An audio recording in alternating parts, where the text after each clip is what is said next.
One of the things I love about painting in watercolour is the technique of working wet in wet. And today I'm going to show you how I use this technique.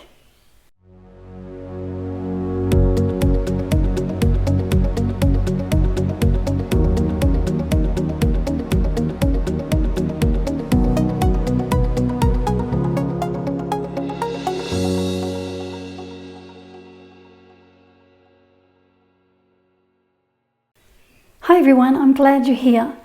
Working wet on wet, or some people call it working wet in wet, is a partially controllable technique where you do exactly what the name implies. You apply wet paint onto a wet surface. It's a really enjoyable way to paint, and you never really know how your painting is going to look. And it's this unpredictability that makes it an exciting technique to use. When you work wet on wet, you can get beautiful soft edges and all your colours run into one another and create these gorgeous organic shapes. A lot of landscape artists will use the wet on wet technique to paint skies or a seascape. I use this technique combined with other techniques in all of my paintings. Today I want to show you what it is and how I make use of it.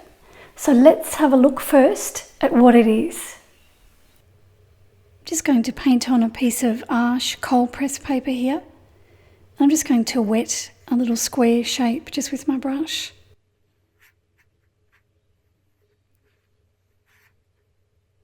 So I'll show you the water on the paper. So I'll just turn a light on so you can see it. So you can see that there's a sheen on the surface of the paper.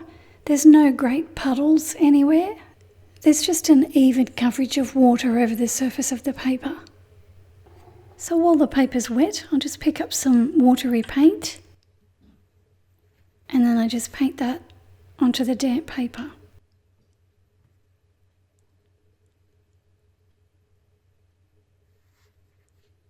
I'm just taking that paint right to the edge of the waterline here.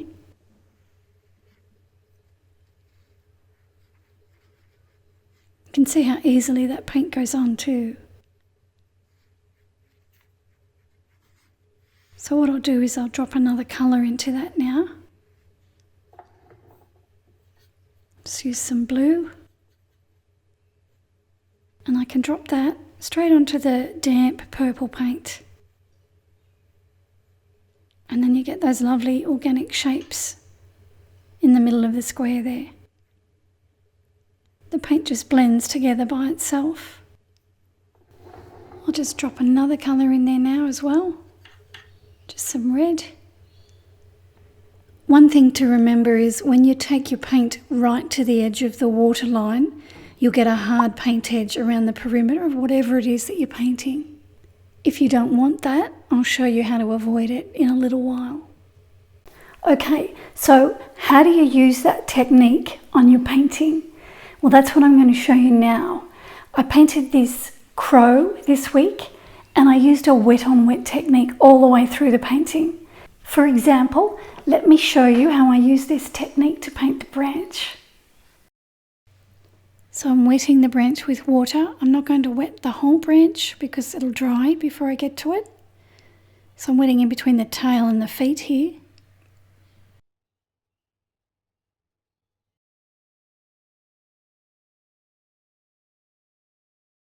So I want the paper to be quite damp because I want the paint to just bleed and flow over the paper. If you want to know how much water to use on your paper or how wet your paper should be, I have a video here on YouTube that is just devoted to paper wetness. So here I'm just dropping some grey paint that I've just mixed up onto the wet paper. And I'm going to use this grey paint to establish the form or the shape of the branch. So I've taken my water right to the edge of the branch and I'm also taking my paint right to the edge of the water. And when I paint, I try to leave some white paper showing because I don't want to completely cover that white paper. And the water on the paper just leaves all my paint edges soft. So the only hard edges are on the outer edge of the branch and just around the feet here. Establishing the shape of the branch again. Now I'm just going to drop some of the violet onto those grey areas. I'm not putting the violet onto the white paper, I want to leave that. So now I've got to extend the water out further. So now I get the grey paint again, paint it around the feet. And then I establish the shape of the branch. I bring a bit of it in, and then I just drop a bit of violet onto that grey, just while it's damp. Okay, so now I'm going to drop just a touch of burnt sienna onto the branch as well. This is what I use to mix the grey up with, and that just creates a bit of warmth there around the bird. I've created a full-length voiced-over tutorial of this crow painting. It's now available on my Patreon site. If you're interested, I've put a link to my page in the description of this video. When I painted this kookaburra painting, I used this technique in quite a few different places. I'll show you what I did here with the beak. So I'm just going to paint the top half of the beak now. I'm just going to paint some water on it. And I just keep the water on the inside of the beak. I don't let the water go out past the edges of the beak. So once my paper's wet, then I pick up my colour that I'm going to use. This is Winsor Violet. I'm just painting that violet onto the damp paper. And the reason I've dampened the paper is because I want soft paint edges on the colours that I use. I also want the colours just to blend by themselves on the paper.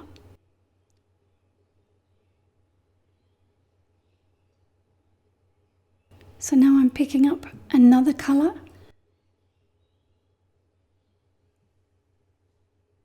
This is Payne's Grey.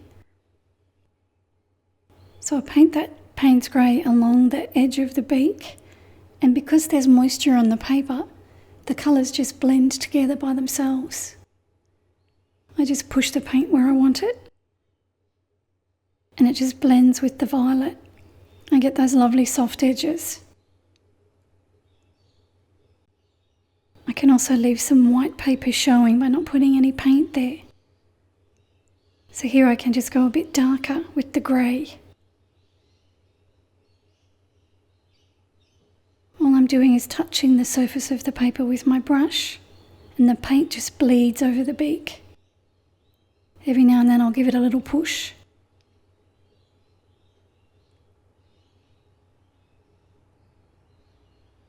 In those first examples, my shape that I was painting had hard edges around the outside. Sometimes when you use this technique, you might not want to paint a particular shape. You might not want those hard, definite edges around the perimeter of the area that you're working on. Instead, you might want soft, lost edges, like you would on a sky or if you were painting water. Now, it's really easy to avoid those hard edges. Let me show you how. So the way to avoid those hard edges around that outer edge of whatever it is you're painting is you put the water out further than where you want the paint to go. So when you paint within the boundaries of the water, and that way the outer edges of the shape that you paint will have soft edges rather than those hard edges on the left there. So I'll just use the same colours that I did on the other square.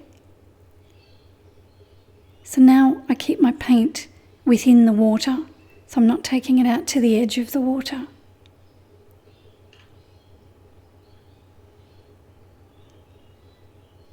And you can see how that paint just bleeds with the water and it doesn't create those hard edges. I'll get some blue. Drop that in, blends with the purple. And I can drop in some red as well.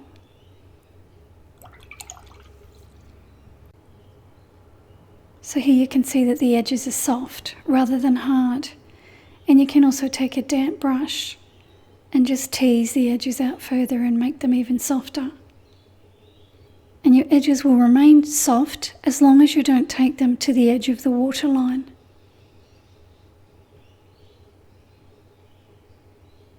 I use this wet on wet technique sometimes when I paint backgrounds.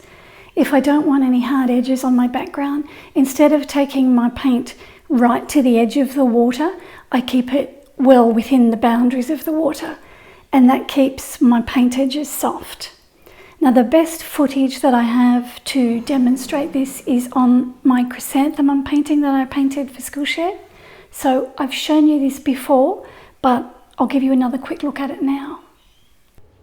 So here on my chrysanthemum painting, you can see my waterline finishes here.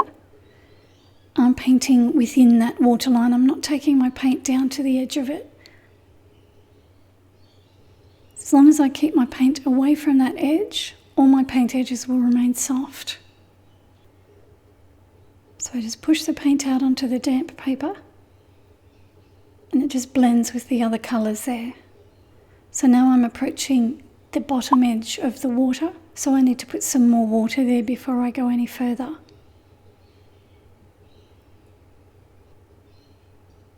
And now my waterline goes to here, and I make sure that I keep my paint away from it. When I get close to it, I just wet the next section.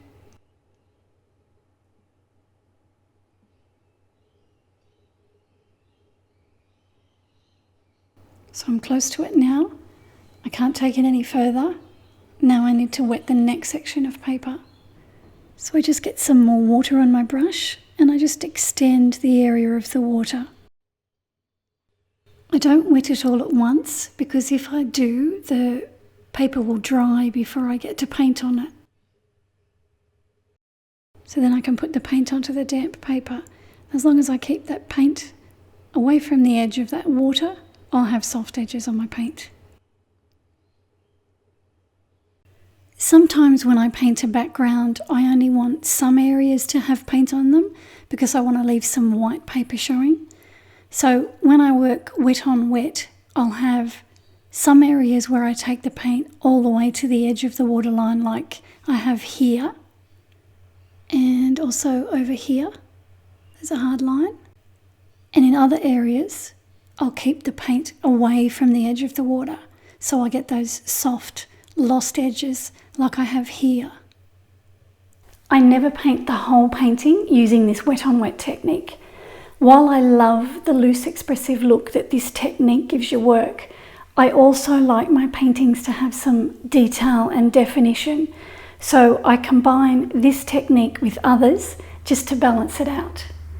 So there's a closer look at painting wet on wet for you and how I use this technique in my paintings. I hope you enjoyed the video. Don't forget to hit that subscribe button if you haven't already, and just let me know in the comments what your favourite watercolour technique is. Thank you for watching, and I'll see you soon with a new tutorial.